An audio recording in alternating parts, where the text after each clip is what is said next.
Mini episode 572 of the FDH Lounge is brought to you by The Unheard Scene, your home for great music interviews of all stripes. Follow them on the web at unheardscene.com. The FDH Lounge. You want to schedule your life around it. A long time ago, on a gloomy, wet Cleveland spring night, two men stand alone amidst the late-night drizzle. Their voices echo across the vacant station parking lot as they debate the merits of the great American radio show that have been missing for far too long. On that night, an idea was born. That idea became the FDH Lounge.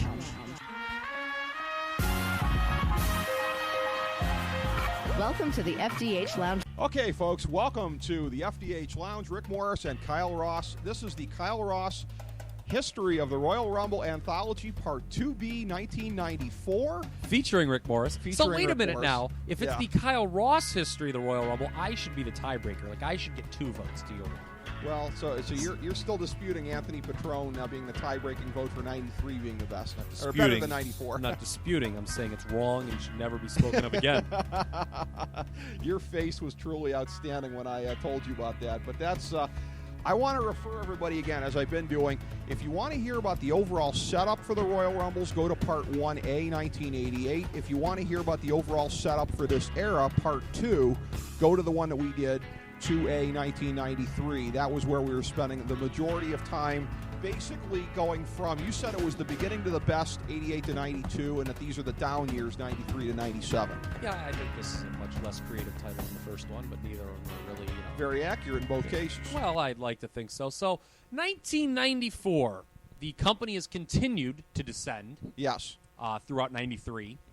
And, oops, as I knocked the table, hopefully that didn't screw anything up. Unbelievably, it didn't, at least so far. No technical issues? Okay, none so stupid far. Big leg. All right. I didn't spill the water either, which is good. How about that? Right by both of our laptops. Yeah. So, 93 is not a good year for the company. No.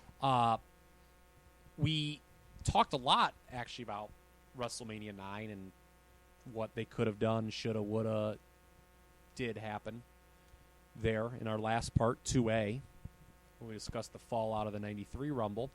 And the end result is, of course, Hogan comes back, doesn't want to do the job to Bret, and Yokozuna winds up as champion. He is a horrible champion. Bret Hart gets a Raw deal throughout 93, although he has a fine feud with Jerry Lawler. Yeah. It's a good feud. I mean, it didn't set the world on fire. Right. It didn't set the box office on fire, but it's a very good pro wrestling feud. Right. And the biggest development of the latter half of 1993 is what? Lex Luger in a bus. We talked about a year ago for the Rumble 93, the narcissist gimmick, or the narcissus, yep, as you may, yes, as you will. That didn't last long. Vince, desperate to create a new Hulk Hogan. It's funny when you ever try to create a new something, it never works. That's true. Steve Austin was not one of being the new Hulk Hogan in terms of business sense, but they had nothing in common character-wise. Right. Just so Vince is clear. I digress. So, but I digest. Yes. So Lex Luger was going to be the next Hulk Hogan, is made in the USA Lex Luger. Right. It should be noted that when they did it, and he got that mammoth push, they put him in the freaking bus, as much as we make fun of it, he was over short term. He body slams Yokozuna, and he was over. But they didn't put him over right away at SummerSlam, which from Lex's perspective, they should have. Because when he didn't win against Yokozuna, and again, the grand plan was to stretch it all the way out to WrestleMania here in 94, he lost all the momentum and he kind of got exposed, which generally happens with Lex Luger. Going back to his NWA days, an angle starts out hot. People are like, yeah, Lex Luger, he should be the next world champion. And then he starts wrestling and he doesn't win, and you're like, okay, I don't want to see Lex Luger champion anymore. Or somebody better comes along, or or in this case, you remember somebody's better, and Lex Luger ends up on the short end of the stick. It was Sting in WCW. Yeah. And it's Bret Hart here. Let me be a little spineless and note that Lex Luger is a good friend of the show and somebody who's been on, so I don't want to badmouth him. I'm going to say, in fairness. Here we go. In fairness. Well, here's the thing, too. And we talked about this when he was on the show. And it's so funny because he was trained by Hiro Matsuda. And I remarked to him when he was on the show, when he was talking about his philosophies on this, Lex Luger is probably the least political big star in history of the business. he never lobbied for anything because Hiro Matsuda beat it into his head. You don't do that. And my reaction was, gee, Hiro Matsuda he also trained Hulk Hogan. I guess Hulk Hogan was absent the day that was covered. He must have been that's very good. But but here's the thing. That's why he wasn't the next Hulk Hogan then. He didn't Yeah. he attended the class on Do Not Politic. Yes. Oh. But here's the thing. Like, he rolled with whatever they wanted to do, and when I brought up the whole thing about the face heel changes hurt you and whatever, he said, I always looked at it like, he said, they would come to me whenever there would be a whole, like, Sting got hurt in 90. They needed a main event babyface. He said, I always took pride in my versatility. You could put me in any spot, whatever. So it's interesting. He looked at himself as a mechanic who could fill any role towards the top. We all looked at him with the expectations of the mid to late 80s. There's of this that guy's word gonna be again. the next thing. Yes. And it's so funny because he would be puzzled to hear us speak of him as a disappointment because I don't think he ever looked at himself through that lens, as strange as that is. Okay. It's really, really interesting. All right. Well, the bottom line is this. As we move to the Royal Rumble 94. Yes. It was supposed to be his push. Lex, the plan was, all along, in the latter half of 93, Yokozuna versus Lex Luger at WrestleMania 10. Yep. Lex Luger finally wins the title. But Lex lost the momentum. The old Lex Express ran out of gas. Yes. And it's ironic because Brett, I think, we talked about in the last part how Brett's first title run did not work. He would admit that. I think he has admitted that. But I think it took the lousy treatment he got at WrestleMania 9 and then the subsequent work he put forth with Jerry Lawler in the feud with Jerry Lawler for people to realize this guy's pretty good, Bret Hart. This guy's pretty good. And all of a sudden, as we go into this show, you got your two top baby faces are Lex Luger and Bret Hart, and the one the promotion is behind ain't the one the fans are behind. Right. Doesn't this sound remarkably like 2015, oh, by the way? See, I see more of a comparison to 95, but we'll get to that. I see a little bit there. I see where you're going. Well, the one thing about Luger is what they did with him in 94. I mean, when we make jokes about cookie-cutter examples of pushes of an office trying to get behind somebody, what they did with Luger in the summer of 93 makes the Roman Reigns push of 2015 look downright organic by comparison. The red, white, and blue, the bus tour across here's the country, the thing. kissing Here's babies. Here's the thing, though. So generic. It was, and we can make fun of it, but you know what, though? Yeah. See, this is why I think it totally compares. And Meltzer just wrote about this. Who knows when the hell anyone's going to be listening to this? It's one of the February 2015 observers. Maybe it's the first one in March. I don't know. Just go through it if you subscribe to that site. He just wrote this great piece comparing the Bryan Reigns dynamic to Luger Hart here and how McMahon's response was totally different. Okay. And say what you will, Luger is the butt of all jokes, but to defend him somewhat here. Yeah. And look, I was completely a guy who was behind Bret Hart at this point. Luger had way more momentum in 94 than Reigns did in the 2015 Rumble. Well, and it's funny too because the guys at what I would consider to be the greatest ongoing pro wrestling podcast out there, Squared Circle Gazette, I know they're going to be very disappointed with me because there's a lot of Luger hatred on that show. So those guys are probably going, oh no, Rick Morris, oh no, when I stick up for Luger. But it's a thing where, again, it's easy to overstate the things you don't like about him, his career, whatever. Bret Hart was the better choice in early 94, but it's not like Luger wasn't over at all. It's not like it had worked. Look, I think that, and you look, I know you totally disagree, and I don't want to take this, because we have to talk about the 94 show. Yeah. We don't take this down that road, but Luger certainly had more momentum than Reigns, and personally, I mean, I prefer Bret Hart to Daniel Bryan. Not by a lot, but I do. I think that I don't, but that's not a ridiculous thing to say in my estimation. We can agree to disagree. I mean, on Bryan that. could end up being a bigger star, and I could be wrong there. He isn't now. If Daniel Bryan never wrestled another match, he's not. I love Bret Hart, but Daniel Bryan is one of my top 2 or 3 all time as far as personal favorites. So okay, but so your thing is reasonable. Okay, so here's the way I frame. Did I say this already, or did I say it to you when you were coming out of the bathroom and we hadn't turned the microphones on yet? The way I'm framing the '94 almost, I contrast the greatness of Bret Hart against the shittiness that was 1994 WWF. And I get that. And we've talked about in the WrestleMania anthology, I greatly prefer WrestleMania 10 to you. Like, not to you. It's not that I like WrestleMania 10 more than I like you. I like more WrestleMania 10 more than you like WrestleMania 10. Way more. And you know, WrestleMania 30 is kind of your WrestleMania 10. And I guess maybe it's just because now I just don't care as much. Mm-hmm. I still had kind of an emotional attachment back in '94 to wrestling. Like, I really cared who went over. And, you know,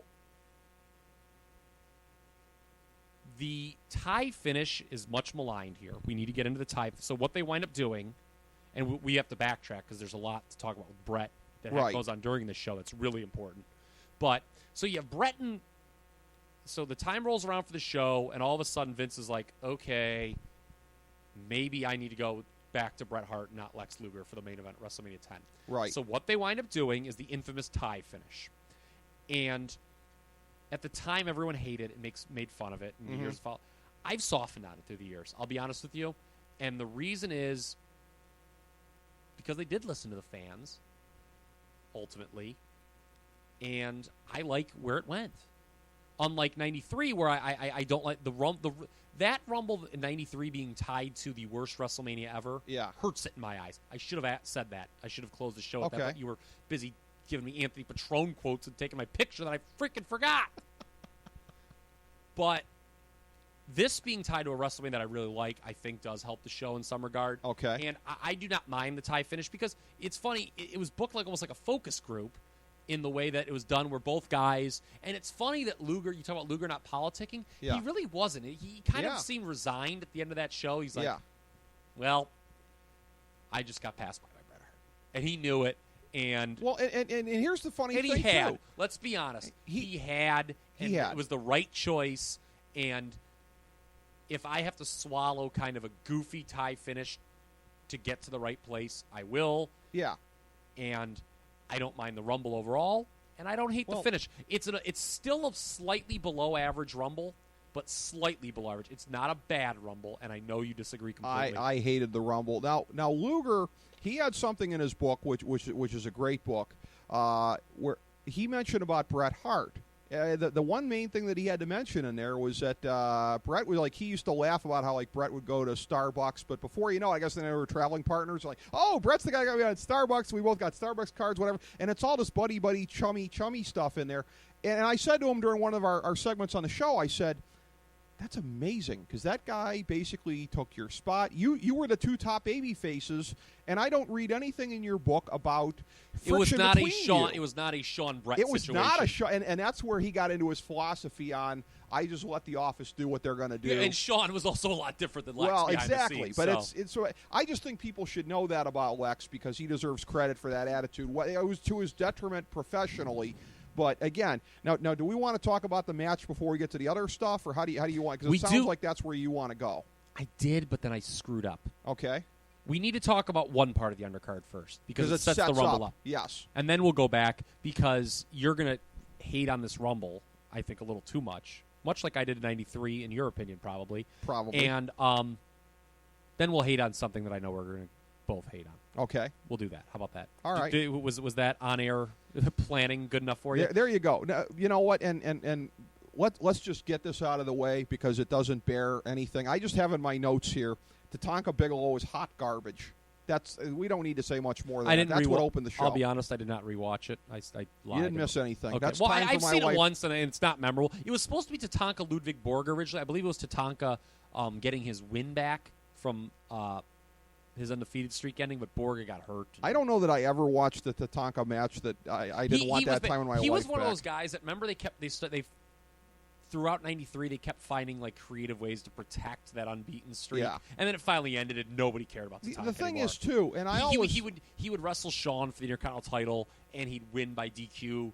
But like when that started happening, people were like, okay, they know what we know. Tatanka's not very good. if he's going to be like a muscular guy with the tassels, give him a little more of like an Ultimate Warrior type push. I always felt like, try and compensate for his weaknesses that way. I always thought that they didn't. Tatanka, look, Ultimate Warrior is not the bee's knees, but Tatanka ain't the Ultimate Warrior. No, All right, exactly. And the only other match that I think just barely deserves reference is Razor IRS Intercontinental title match. Well, it's not stupid. It was there to set up the Razor HBK program. Second ref comes out and narcs on Shawn Michaels, which since when is another referee allowed to come out of the back and I do don't know. that?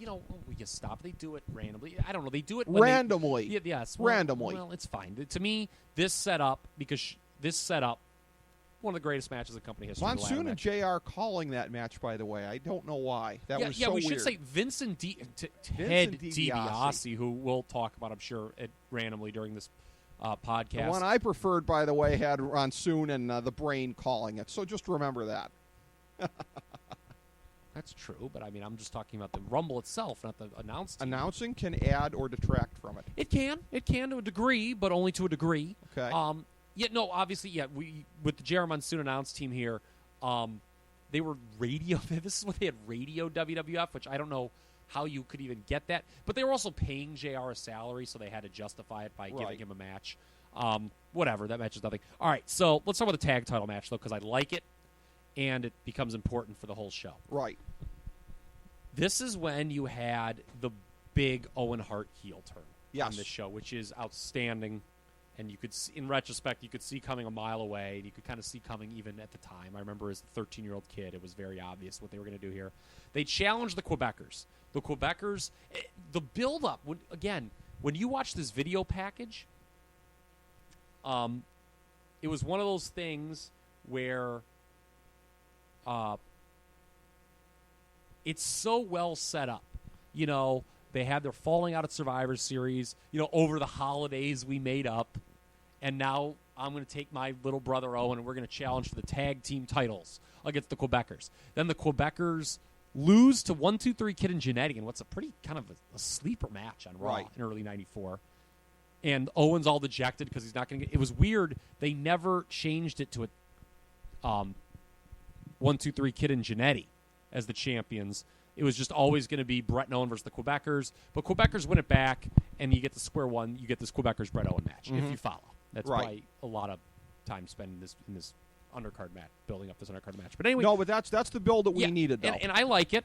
And I liked it. And as the match goes on, Bret hurts. And I thought, as much as DiBiase sucked on this show in general, I thought he was kind of good here in sort of foreshadowing Owen's heel turn.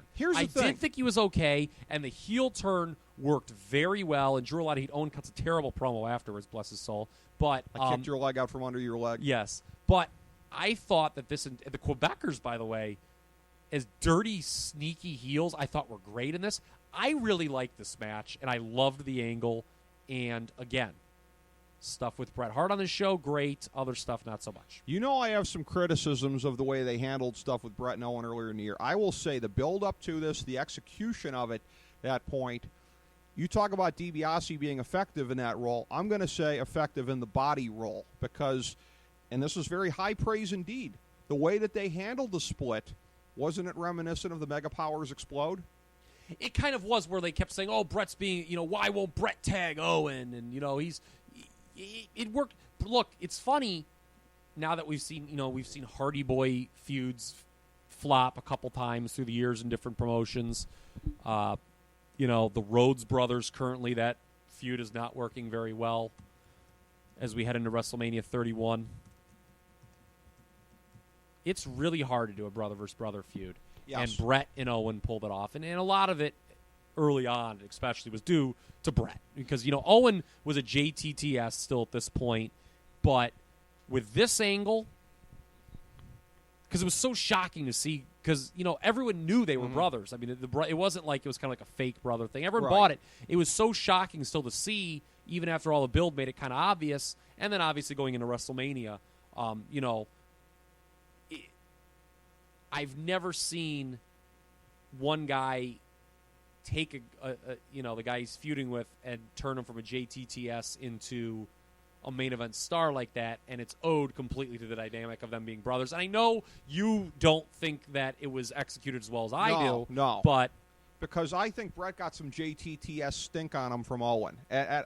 My qualm is, and here's the thing too, and I know that Brett's very proud of this feud, and Brett, as he should be. I think and here's the thing too. If we're fortunate enough to get him on the show again, we've had him on, I believe, 3 times now. If we're fortunate enough for there to be a 4th time, I'm going to mention my criticism to him, and I'm predicting this. I'm predicting when he first hears that I'm critical, he's not going to understand why, and probably by the time I'm done explaining it, he's probably going to say, yeah, I wish they'd have done that.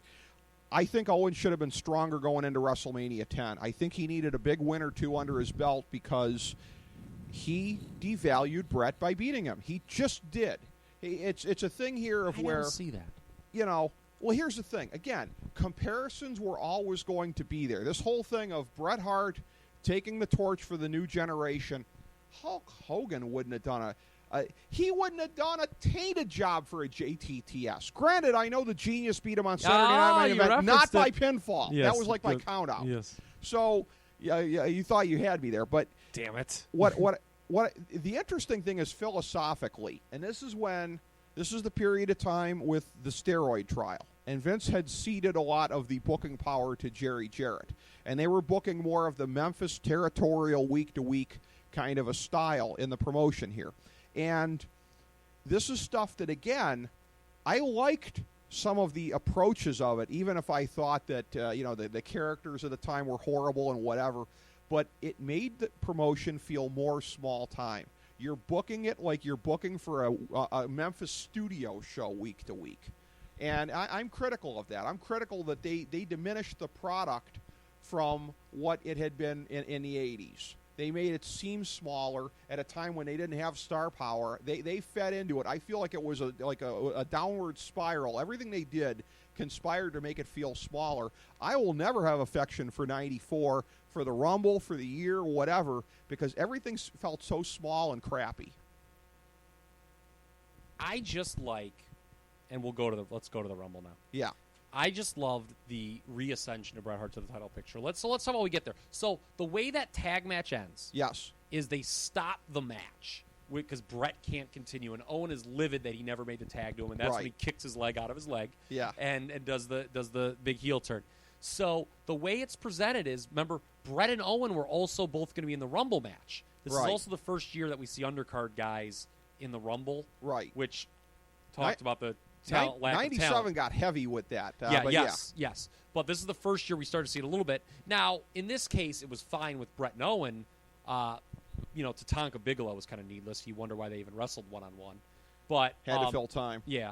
But, with Bret and Owen, so the big thing was, and see, I really liked this storyline, and maybe you just didn't attach on as much. Mm-hmm. Will Bret be able to come out for the Rumble? There was this doubt of, can he do it? And then, keep in mind, they had the other big babyface, Luger. They had him get jumped before the Rumble by Mr. Fuji's contingent. Yes. And they had him with doubt. Tenryu and Kabuki, I believe. Yes. You had I thought that they did a good job putting heat on the 2 top baby faces. They did. And knowing already, and here's my thing. I already know the rating, and I assume you should too, because you just watched it. I know the rating I give to the 2015 Rumble. Okay. This is a better Royal Rumble than the 2015 Rumble. If you disagree with that, I think you're completely off the deep end. If you think this 2015 is better than this, I think you're insane. I didn't like 2015, but I haven't rated it yet, but I doubt that I go as low as I do for this one. That is insane. 1.25 stars for the 94 Rumble. That is insane. This is such better because they did such a better job at getting heat on the 2 main players, as opposed to 2015, where one guy didn't have as much heat as either guy in this, that being Roman Reigns, and Daniel Bryan was just taken out of the equation early. This smokes last year. That's, to me, why I'm more confident in my rating. This smokes the 2015 Rumble. I give it 2 3/4, putting it in the average range, and it's the best Rumble this era. Plus, more than twice what I gave it. Plus, this is another bone of contention we're going to have with this. Okay. Let's get the early part of the match. The Diesel push. You talk about the new elements being added to the Rumble. Yes. Through this period. You talk about this being what do you call it? What do you call this era of the Rumble? It just like it's going through like puberty. Yeah. So this is the first time we saw right. that you could take a guy who maybe had little to no momentum, which Diesel was actually on the verge of being fired going on the show. Sean had left in the fall of '93, leaving Nash with nothing to do. He was exposed in those matches with Hennig. Yeah, and Hennig wasn't trying either. Yeah. Hennig and Michaels always seemed to have a lot of heat over stuff. Yeah, that match sucked at SummerSlam. Yeah. Didn't suck, it just wasn't great, which was the problem. Expectations. Right. So, as one last-ditch effort, they came up with this idea that Diesel would come in and just start tossing people. And I know you have a problem with it. You have a problem with some of the guys he tossed and that there wasn't a lot of star power here. Yeah. And I do agree that the star power here had certainly nosedived. But here's where it goes again, where you have to sometimes look off the page. Okay. Is the metaphor. It worked, and that's all that mattered. There's a reason that this gimmick is called the Diesel push. It worked because he went on to become the greatest drawing WWF No! Oh, wait a minute. He didn't. He was the worst drawing WWF champion in history. Okay, but he still became a champion, which still matters. It's more than it was much more over than Bray Wyatt. As we're seeing with Vince and Roman Reigns in 2015, when Vince gets an idea in his head. Here's the thing. I compare Reigns of 2014 to Diesel here, not 2015.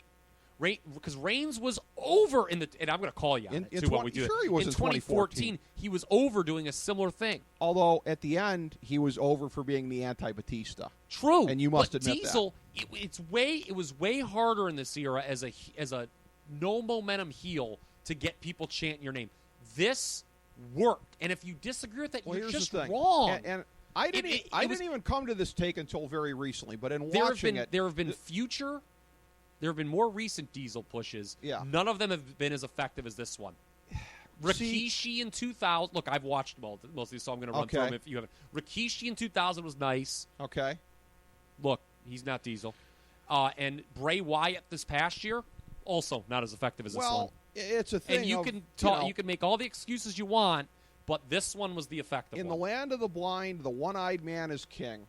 And he was just the one-eyed man because he threw out fellow jobbers at this point. I'm not going to say he was a jobber. But it worked. But here's the thing. He wasn't in there in 1990 throwing out Akeem and the Big Boss Man and Ted DiBiase. That would have gotten somebody over. He's out there in 94, and I don't remember who he threw out specifically. He was super over in 94. The guys that they had out there, and I don't remember how many of these are ones that he threw out. But Quang, the Smoking Guns, Adam Bomb, Jeff Jarrett, Men on a Mission, Adam Bomb. You said Adam Bomb twice. He threw out your boy Bob Backlund that you praised so much in 93. Bob Backlund got the treatment here that he deserved in 93. Bob Backlund, I think, was underutilized in 93 because they didn't have a whole lot else. They should have gone with him for a little more. But these are not necessarily guys he threw out. But these are the poster children of the new generation. It is a weak. The new generation is the worst crop ever, bar none. And and I've gone back and forth about this. Like, I don't know why, because like guys like Adam Bomb, not a bad worker. Especially for a man of his size. It was the era of silly gimmicks, though. Quang, is the problem. Quang was better as Quang than he was as Savio Vega by a long shot, but wasn't over at all. Here's the thing, though. You had goofy stuff in the previous generation. Honky Tonk Man, Hakeem, the Big Boss Man. How come that crap worked and this stuff didn't? That's what I don't know. But see, Vince's hubris. I think when Vince got over Hakeem, the African Dream, that's what paved the way for the worst of the new generation. No, he did. I can get over everybody. Garbage man by day, wrestler by night. Yeah, there was a lot. And look, there was a lot of trash in this, but I thought, to me, compared to 93, where the second half I was falling asleep. Yeah. There weren't many slow points in this, and that's the key to a Rumble. There weren't many. Diesel is the story in the first half, and it was that. Look, he went from a guy who wasn't all right, Diesel failed when it went from being over to drawing money. He failed that part. Yeah. But he absolutely, in this match, went from not being over a lick to being over, and he was over throughout 94. And he was. And granted, And that's the sign that this worked. I don't care if he threw out Virgil. It worked. Well, and granted, and I'm not saying that he wasn't over in 95 due to the failure of the... I'm not calling the Diesel push a failure. I'm just saying I think it's overstated. Diesel was not over in 95 in equal part because he sucked as a worker. He was and over. He had the worst over. He just didn't draw money. He had the worst crop of heels, quote-unquote main event heels to work with anybody ever did. So part of it was he sucked as a worker. Part of it was the heels. But, well, you talk about the latter part of the match, the excitement there. Yeah, when you got Make a Difference Fatu in as one of the final four with Michaels, Hart, and Luger, he was one of the final four, I believe. I actually put a note why was Fatu in there, and he wasn't making a difference yet. He was part of the head shrinkers. Oh, that's even better. Even better. He's got a hard head. Somebody is part of an undercard tag team is one of your final four. Okay. The star power of 94, ladies and gentlemen. I'll remember that 99 when Billy Gunn's in the final four. Billy Gunn and the you can't even compare that. The Outlaws were over, way over. Yeah, that's true. But Billy Gunn was still a nothing. Oh, you're going to tell me it was just a catchfriz and they weren't over. They were over, but it was because of the catchphrase. Oh, thank you, because Daniel Bryan's just a catchphrase to you. He's with some good work. He hasn't drawn any money yet. But here's the thing. I liked when Randy Savage comes out. Let's go back to the beginning here. Okay. What a great segment. I still say when somebody I haven't seen in a while walks into a bar, I still paraphrase Vince McMahon and say, one of the all-time great competitors. I love that part of that match. I like that. That's when the Diesel push slows down. Michaels is in this thing for a while, and I like that. I like Michaels, Bigelow, and Crush were the longest. There was kind of this weird portion in this. The only portion that I thought kind of dragged a little bit, there was this weird portion where the heels dominated. Yeah. Like Diesel was in, and then Crush and Bigelow came in, and they just were like, I like how Doink had a real cup of coffee in this. That's always welcome. The Steiners were in and out early. That didn't mean a whole lot. No, they were really on their way out anyway. Cooled off. But this Rumble just didn't drag for me. The only thing that I do 90-second intervals instead of 2 minutes, so they cheated a little. But you know what? That did. I mean, look, we'll go the interval thing. Let's save that for next year. Oh, boy, let's save that for we 95. ever. Okay, I do literally have in my notes. I can show you Fatu in Final Four? Question mark. Yeah, you're right. That was bad. Great minds think alike. Here's the thing. You know what I like though? What? The final two. This is what you should have done. Even if Reigns was going to go over in 2015, bring it back to that. You have it come down to the two faces with heat on them. This was booked properly to the end. And, again, believe it or not, I think the tie, because of the creative way that they booked WrestleMania 10, which I like and I know you don't as much, but was better than just Brett going over. If you put all that heat on the two baby faces, for God's sake, have it come down to those two, and it got the crowd going. The only thing that was weird is it seemed like half the field was still in when number 30 came in. That's weird. You almost never see that. Well, but I thought that compared to 93, where it's just like, all right, Yokozuna's won this thing. Let's just let everyone get out of there.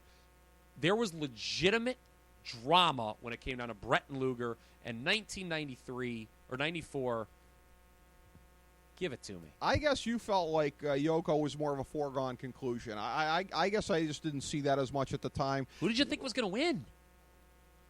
I Backlund? wasn't really thinking through the WrestleMania matchup. I wasn't at the time. I wasn't used to thinking of it in terms of who's going to be in the WrestleMania main event. Story. I know. I always say I like Brett. Maybe that's a little retroactive analysis to make myself look smarter. I remember when this pay-per-view took place originally. My brother and I were getting ready to watch it, and I bet him $1. That like I always like to bully my brother. I'm like, let's bet on who's going to win this. I'll bet you $1. And I'm like, I'll take Lex Luger because my business. It's like he's obviously going to win. And he was like, well, my poor brother. He's like, I guess I'll just take Bret Hart then. Neither had to pay. Very interesting. What do you think about that story? That is a funny story because again, how many times the only other time. How many the coin toss? How many times does the coin land on its side, as it did there? Apparently, But this is one of these things. I will say this in terms of Brett being over. One of 2 Royal Rumble bets I ever made in my life. Did the other one go better? It did. You know why? Right. Because Chad Repack, Bob Sacramento on the show, had Bret Hart in '97. I had Steve Austin. Oh, he was livid. Didn't want to pay. Yeah. Well, I can didn't want to pay. I can understand that. I'll say this, and this is something that.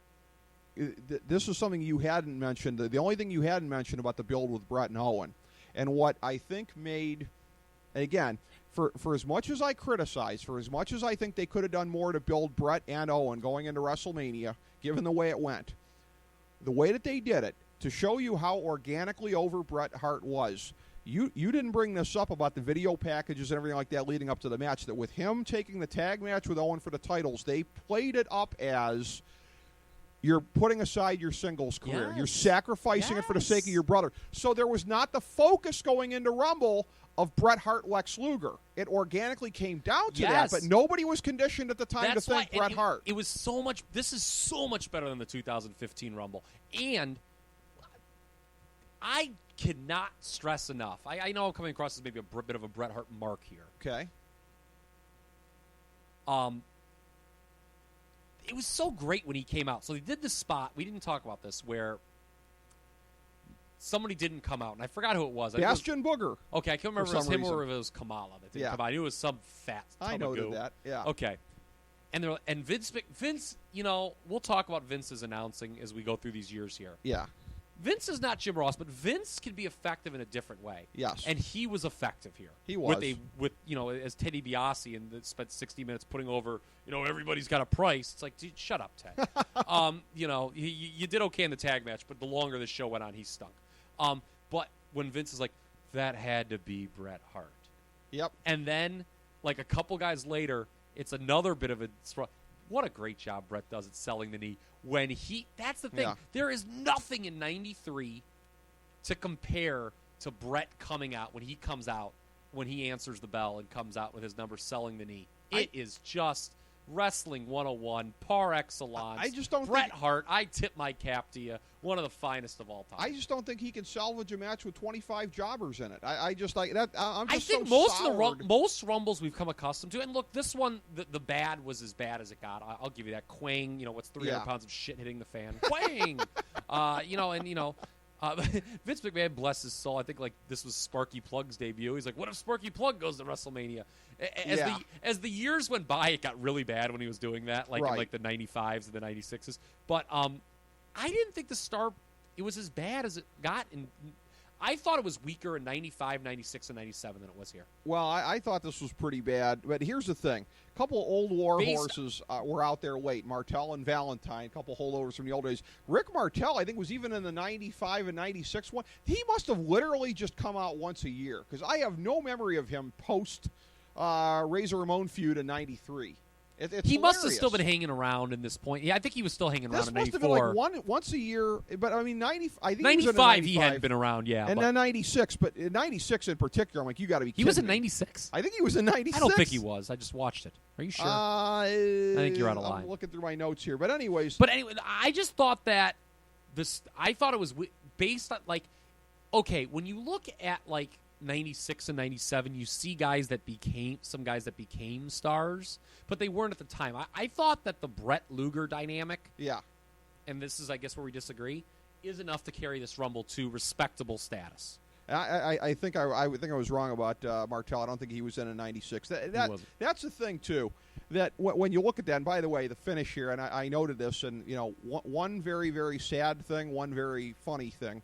The sad thing is, this is one of the last times at a big event that we saw Joey Morella on camera. He would perish in an auto accident that summer. He raises Lex Luger's hand at the end, which means, do you know who was raising Bret Hart's hand? Earl Hebner. Earl Hebner! No. Bret screwed Bret. Foreshadowing, ladies and gentlemen. Jack Tunney comes out for his Bud Selig at the All-Star Game moment to pronounce a tie, which... I did like how we got I believe this was the last time we ever heard the old school WrestleMania theme song. Remember, because like they didn't know what to do, so they just played the wrestle. It's like do do do do do do do. That's right. Do. I thought it was do do do do do do. Wasn't it like that? I thought. No, I think my do's were better. but they went to the new one for WrestleMania 10. It was like It was like. Doo.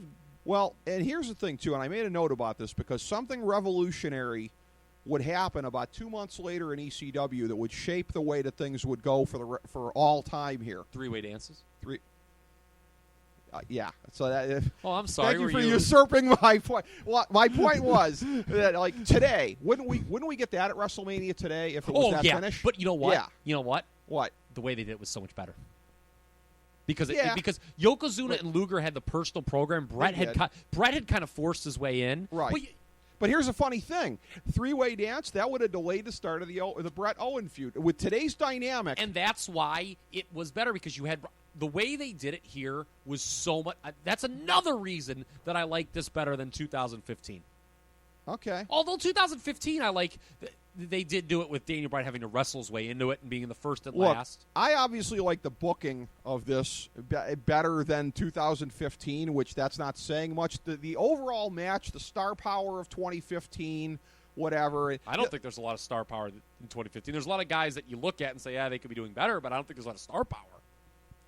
I don't mean, well, repressed star power, I guess I would call fantasy, it. Held back a lot of guys power. that would be over a lot more if you were booking, if you had the Pretty pencil, much. right, Ricky? Yeah, exactly. Oh, good exactly. we need to rip on something. Yes. I can't believe we haven't talked about this. So, Are we hooking back around to the title world match? title? Let's do that. Let's do that. Okay. So, at the time, we haven't even touched. It's funny because I've just blocked this out of my mind, and I have not watched this match in many years, deliberately. Nobody ever should, No. under any circumstances. This show was panned pretty badly at the time, which I know makes you smile. I mean, I think But the reason it was panned was not because of the Rumble. It was because of what took place because of the Rumble. And we have interestingly not referenced the world title yet in this podcast. Yep. And so they needed something for Yokozuna to do that was kind of interesting, while they sort of like Luger took the long way. You know, he took the scenic route to his supposed title shot that never really came. So they put him in there with the Undertaker. This started at Survivor Series. Who knew he was a patriot? He had an American flag under his trench I liked coat. that. I remember. I kind of popped when that happened secretly. And they did this. And they did this thing where they built to this casket match for weeks and weeks. He was building this huge. It's goofy. He had done it before with Kamala, and it's goofy. And this was the goofy period of the Undertaker. Kind of coinciding with, the goofy period. I think in it was general. done better, quite frankly, with Butcher Vachon in the old AWA days, but that's just me. Yeah, that is just you. Or Mad Dog Vachon. Yeah. So I even remember when I was 13 going in, I'm like, all right, well, Undertaker's not going to go over here, but it's a casket match. How are they going to find a way for him to lose? Props to you, because when I was 13, I was not thinking in terms of who's going to go over. Oh, I remember, it's funny. You were a sheet reader even as a kid. No, I wasn't a sheet reader. I remember when I found out, that what I was watching was predetermined when I was like 8 years old. And I remember it not mattering at all. I then immediately became obsessed with where they were going. Like, I've always been obsessed with booking in wrestling. And I remember, like, all right, how are they going to do this? And they had a way, and I get that you have to protect the Undertaker, because especially back then, and we'll talk, we're going to talk about protecting the Undertaker, at least I will, I know, when we get to 96, and another world title match he's in. But this sucked so bad. The Undertaker Yokozuna casket match is probably one of the worst matches in company history. They so thoroughly killed the gimmick of a casket match that to resuscitate it by doing a rematch at Survivor Series, they had to bring in Chuck friggin' Norris. And it didn't help. Yeah, to guard against any interference. This was, and for me, and we talked about this especially, so what they do, the way they finish it is you have Yoko and he's afraid of cast. They have like 8 heels running. Some random ones too. A lot of randos in there. Well, Jeff Jarrett?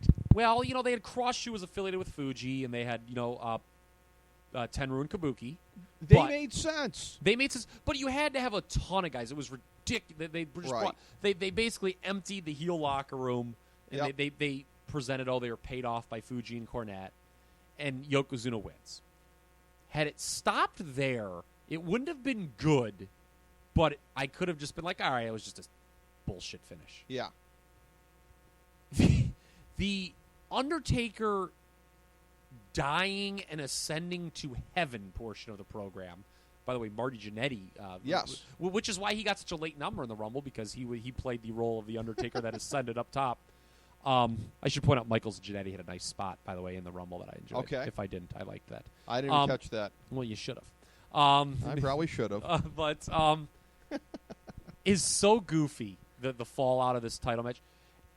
It sucks. It's so embarrassing. When people talk about, like, the embarrassing, like, being embarrassed to be a wrestling fan, this is something I always remember. There are a few things, and again, you know, like, I'm angry about the booking of Daniel Bryan in 2015. There are things that make me angry. Nothing makes me want to rip a promoter's throat out, though, that, like, you're having to make me embarrassed to be a wrestling fan. That's the cardinal sin. There is no greater thou shalt not, in my estimation, than causing any of us shame, because we get enough of it just for watching what happens in the ring. These angles. I mean, my BFF is a proud, dedicated, non-wrestling fan lifetime who loves to rag on me for stuff. When I think to myself, oh, my God, thank God my BFF didn't see this, because I'd be hearing about it until the end of time. Nothing makes me resent it more than that. I think I'd rather watch the post-match celebration at WrestleMania 20 again before I watch this, Kyle Ross. The look on your face right now is very disturbed. You know what you just said? I mean, neither's very comfortable, but I was making a point. Yes, point taken. Yeah, so Undertaker Yokozuna is a disaster, and you know it's funny. It actually, you know, Undertaker. You talk about the streak. This is one of 2 WrestleManias that he would then miss, WrestleMania 10, and because the angle he's selling, well, he took time off for his family or whatever. Well, here's the thing: he took time off. He came back for the Faker Taker match at SummerSlam. This is a bone that I have. I thought it was under Faker. Under Faker as well. This is another bone that is a pick that I have. We'll see if you think I'm being Nelson nitpicker about this. If you do, I don't think it's justified. Well, who do you have on commentary for the match? Ted DiBiase, the man who discovered The Undertaker and would make that the centerpiece of the Faker Taker storyline over the summer. Why is there not even one tidbit in here about Undertaker? Yeah, you know, Vince, I discovered this guy. Why do you not haven't thought of it yet? I don't know. You knew he was going to be out. You knew you were probably maybe doing they Faker didn't have Taker. maybe they didn't. Did they? I don't know. Well, I mean, it was 8 months. I mean, they were much better, obviously, back then at doing the long-term booking. Yeah. And 8 months back then was not, you know, 8 months. They don't have a freaking clue. Vince used to go WrestleMania to WrestleMania. I don't buy but I think excuse. that had stopped by this point. But I mean, I don't know. I guess I cannot confirm. And if they had decided they were doing the Undertaker gimmick, I don't know if they knew that they were going to have if they knew that Ted they DiBiase. I'm guessing they just didn't know. Okay. If they knew that they were, it's a big oversight. Because a guy who's going to be at the center of The Undertaker's next storyline until he gets the Ryoko rematch, you know, and you got him right there on commentary, which he shouldn't have been. No, he was bad. You know, so again. I don't think he ever did it again, did he? I can't remember. This was a one-shot. By the way, too, when we're criticizing the era, there in a kayfabe sense or a just entertainment sense, there's never been a worse top stable than the $1 Million Corporation. Agreed. He was the heir. That was the word. So he was basically positioned as the next Bobby Heenan. He had the most important stable of all the stables ongoing in the company. But it was a weak stable. And none of them ever held a title, by the way. Well, a title. Well, never held a title in 2+ years. They chased Diesel for a little bit when Sid came aboard, but yeah, it was unsuccessfully. Bad. It was bad. And again, a horrible stable. Bad. But indicative of a down period. At least you're not sticking up for the undercard. But you and I, again, we have what will probably be our biggest point of difference. Did we? What did we differ on 90? 90, I gave it. I have 3.5 on 90. Oh, 3.5. I think I don't have my notes you had in 2 front of me. 2.25, right? Somewhere in there, yeah. That's 2.25. Well, you know, since I'm on the spot, I'll call that yeah, up here. Let's see what we had, because this is you had 1 1/4 and I have 2 3/4. So that's a 1.5 star difference. It is, which isn't that huge. Well, I guess it kind of is. Well, it's like double. We have a 1 star difference in. Yeah, but I'm doubling nothing almost. Well, and it was a 1 star difference in 93. So we've got, you know, it's funny. I'm glad we got this out. All right. What year are you asking about? 90? 90. I said 2 1/4. You're right. 3.5 I had. So right. It's almost as much. I rated this a full star below 1990. That's how bad I thought this was. I almost rated this a full star below 1990. Well, but I just, I like the Royal Rumble better. And that's what's interesting about this is that I'm interested to see when we get to the more modern Rumbles. I'm guessing you're going to be more generous than I am. Well, or maybe as a rule, my baseline is always lower because I'm not so jaded that I'm always like, well, if you've seen one Rumble, you've seen them all. But I just think it's one of the most effective gimmick matches ever created. Yeah, there's a lot of tropes in there. There's a lot of things that you see now every time out.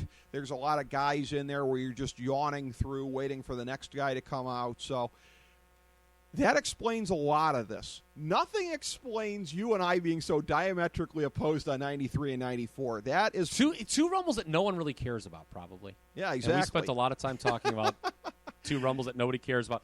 But we will continue this descent into madness in the rest of Part 2, and I think we're going to agree more on the other three Rumbles we have to talk about. Well, the next one, I think, is the worst that I have seen to date, and it sounds like you may agree. It is not only to date, it wasn't only the worst to date in 1995. I'll give you a hint. Yeah. It's the worst today I've ever seen in 2015. So people have that to look forward to. Exactly.